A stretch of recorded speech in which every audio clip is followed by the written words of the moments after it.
Bonjour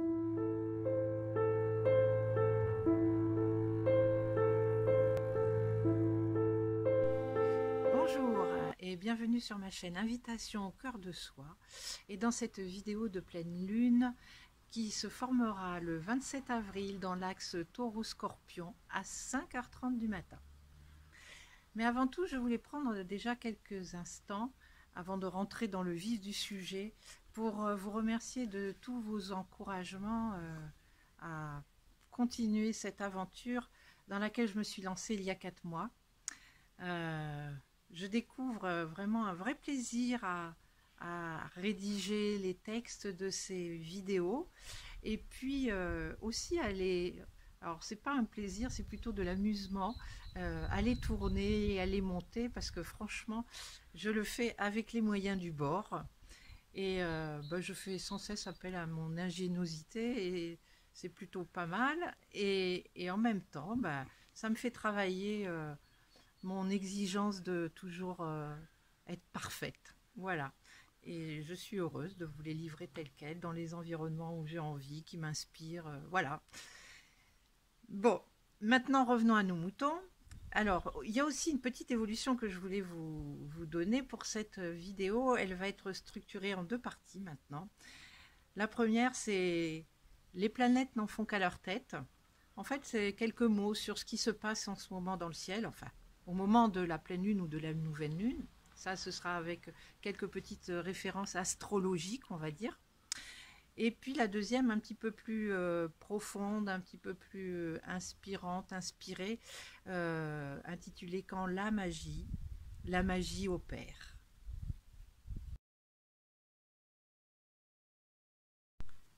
Alors, nous allons déjà commencer par aborder les énergies qui sont en place pour cette pleine lune. Et elles sont essentiellement dans 3 signes zodiacaux qui sont... Alors, je vous refais un petit schéma, vous voyez, hein, c'est vraiment avec les moyens du bord. Donc, il va y avoir les énergies du Verseau qui sont en lien, il y a un peu de vent en plus, il y a le Taureau et il y a le Scorpion. Voilà, je ne sais pas si vous aurez bien vu, mais j'espère que voilà, ça ira. Et donc, alors ces énergies, le Verseau, c'est les énergies beaucoup plus humanistes, c'est se mettre au service du collectif, c'est des nouvelles idées, c'est de l'innovation. Voilà. Le signe du Taureau, alors là, on redescend vraiment sur le plancher des vaches, on s'ancre dans la matière, c'est vraiment un signe de stabilité, de sensualité, voilà, beaucoup plus calme, on va dire, que le signe du Verseau, qui peut être un petit peu de temps en temps survolté. Puis dans le signe du Scorpion, qui est plutôt le signe des grandes profondeurs, là où on va aller voir ce qui se passe vraiment en profondeur.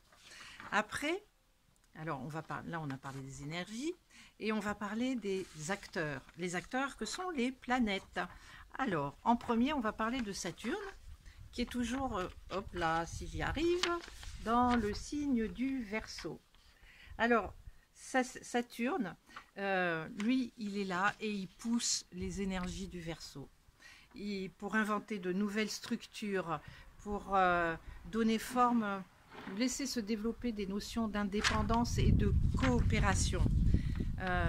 Et c'est important cette notion de coopération, parce que on a plutôt tendance à avoir créé dans nos vies des liens de codépendance. Un lien de coopération, c'est un lien qui est à l'équilibre, c'est un lien qui est juste, c'est l'équité, l'égalité. Un lien de codépendance, ça veut dire qu'il y en a un qui dépend de l'autre, ou un qui est plus fort que l'autre. Voilà, il y a quelque chose qui n'est pas juste, qui n'est pas équilibré. Donc, c'est en ça où ce Saturne, il est là pour pousser ces nouvelles énergies. Puis, en Taureau, il y a ce qu'on appelle un stellium, un amas de planètes. Donc, comme il y a eu dans toutes les dernières lunaisons, dans le signe de la lunaison à chaque fois. Et là, on retrouve dans ce stellium le Soleil, Vénus, Uranus et Mercure. Et eux, là, ils sont vraiment là pour jouer leur rôle de projecteur sur la Lune, qui est juste en face, justement, dans le signe du Scorpion. C'est une façon, enfin, pour eux, moi, ça me fait, quand il y a une pleine lune, ça me fait l'impression, il y a la lune d'un côté, il y a le soleil de l'autre, et puis d'autres planètes, là, en l'occurrence, et ils font projecteur sur la lune, ils projettent leur lumière, leurs énergies, et à la pleine lune, cette lune, elle se charge de toutes ces énergies, de toutes ces belles énergies. Voilà à peu près ce que je voulais vous dire sur la composition du ciel pour cette pleine lune.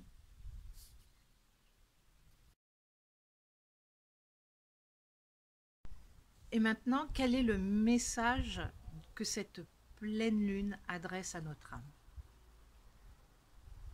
Alors, chaque pensée ou action que nous faisons impacte le tout. Il n'y a pas de séparation entre ce que je fais et la résonance ou l'écho de mon action.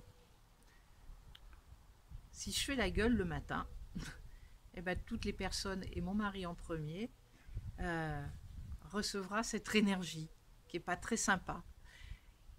Et en fait, tout ce qui nous entoure, tous ceux qui nous entourent, ceux CE et ceux CEX, sont une caisse de résonance pour nos pensées, nos actions. Alors il est important de prendre soin de notre intégrité énergétique, parce qu'en même temps on prend soin de l'intégrité énergétique des autres. Et que voilà, tout est lié, tout est impacté. Alors pour cette pleine lune, elle nous dit qu'avec ces alignements planétaires, elle va permettre à votre personnalité d'être enfin le porte-parole de votre âme. Allez au-delà de ce qui se présente à vous. Cherchez à voir la couleur de l'âme de la personne en face de vous. Et surtout en cas de conflit, imaginez cet autre en face de vous. Imaginez-le, ce petit être innocent et pur à sa naissance. Et si maintenant vous le trouvez con, méchant, idiot, tout ce qu'on veut, enfin peu importe le jugement que vous lui portez, mettez-vous sur pause et faites cet effort d'aller voir qui il est vraiment. Parce que il ou elle en a bavé comme vous pour être là où elle en est aujourd'hui. Elle aussi, elle a trouvé qu'elle ne faisait pas toujours de son mieux. Elle aussi, elle a trouvé qu'elle a manqué d'audace. Elle aussi, elle s'est trouvée pas assez ci, pas assez ça. Et en tout cas, une chose est sûre, c'est que ce petit être n'est pas né avec tous les attributs de la personnalité que vous lui donnez, que vous lui portez. Et son besoin, en fait, le plus pressant, le plus urgent, le plus vital, maintenant, aujourd'hui, c'est de recevoir de l'amour, comme vous. Et vous recevrez ce que vous donnez, et vous donnerez ce que vous recevrez. C'est un flux continu. C'est cela, ce que les énergies de cette pleine lune nous demandent, d'ancrer en fait, d'ancrer, de faire descendre là, dans la matière, dans le monde, des vibrations, mais beaucoup plus élevées.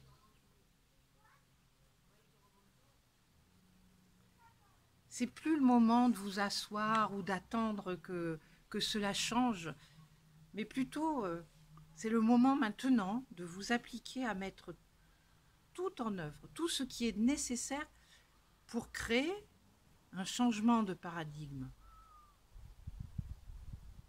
Activez votre pouvoir créateur de belles choses, de bon, de bien, de mieux, de meilleur. Et plus on sera nombreux ou nombreuses, plus on créera un égrégore important et puissant, et plus les changements arriveront. Alors évidemment, là, ça va nous demander de la patience. Vous allez me dire, oui, mais quand on voit ce qu'on nous dit à la télé, tout, enfin, bref, oui, c'est vrai que euh, parfois, on est presque exempt de désespoir à se dire, mais à quoi bon? Tout ça, ça nous paraît vain.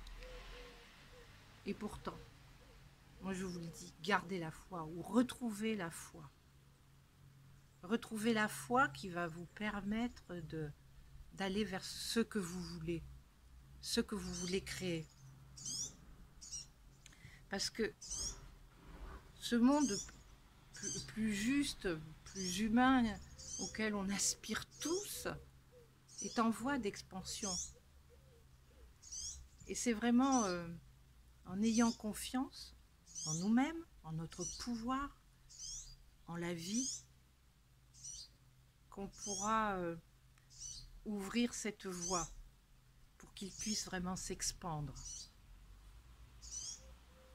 Et puis, Jupiter est encore quelques jours dans le signe du Verseau et il va nous aider encore à projeter dans le monde notre vérité et notre authenticité.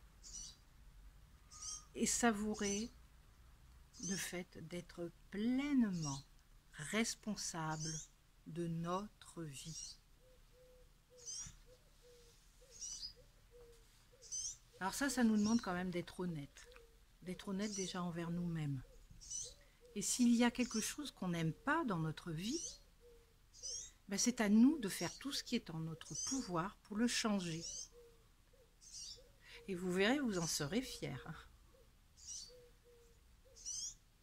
Posez-vous la question à chaque fois que c'est possible, où vous avez des doutes, des peurs, mais est-ce que je vis vraiment en accord avec mes propres valeurs, mes valeurs du cœur, mes valeurs profondes? Alors je vous invite quand même à cette pleine lune à sacraliser ce moment.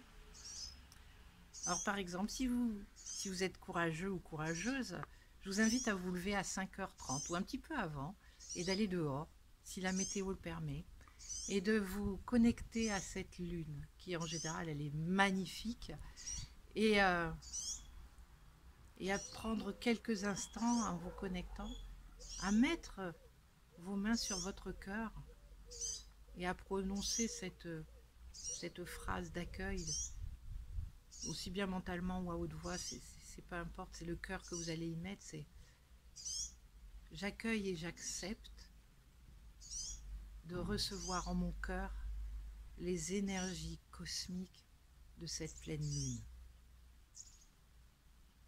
Et je les laisse circuler librement et se manifester à travers moi et autour de moi. Merci, merci, merci.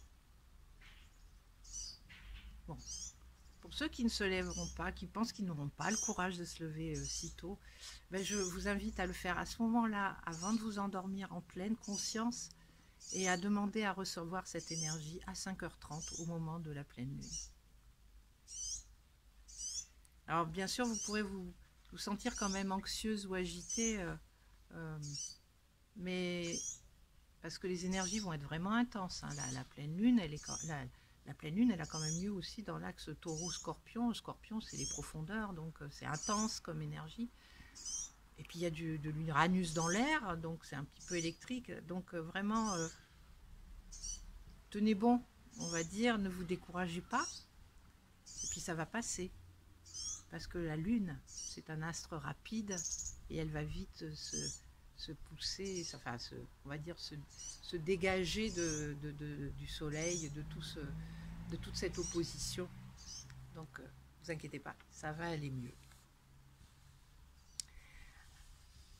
Alors, je termine cette vidéo aussi pour vous parler d'un autre événement astrologique de taille qui arrive le même jour que la pleine lune, mais un petit peu plus tard dans la journée, c'est dans la soirée. C'est Pluton, la planète de la métamorphose, le roi de nos profondeurs, qui se qui passe en rétrogradation. Alors, qu'est-ce qui se passe quand une planète, enfin quand Pluton est rétrograde? D'abord, la rétrogradation dure 5 mois. Et en fait, dans ces cas-là, Pluton prend les rênes, devient notre guide cosmique pour notre développement personnel. Il nous invite dans cette période-là à réévaluer notre vie, à affirmer ce qui nous fait vibrer, ce qui nous anime vraiment, à aller chercher au fond de nous vraiment, c'est ce qui nous anime et ce qui nous fait vibrer. Et, et à partir de là, de faire cet inventaire et de regarder dans notre vie ce qui est en harmonie avec nos aspirations profondes et ce qui ne l'est pas du tout. Et là, il y a un vrai travail à faire. C'est un travail très intériorisé où on a une formidable opportunité de guérir, de nettoyer, de purifier nos anciennes blessures.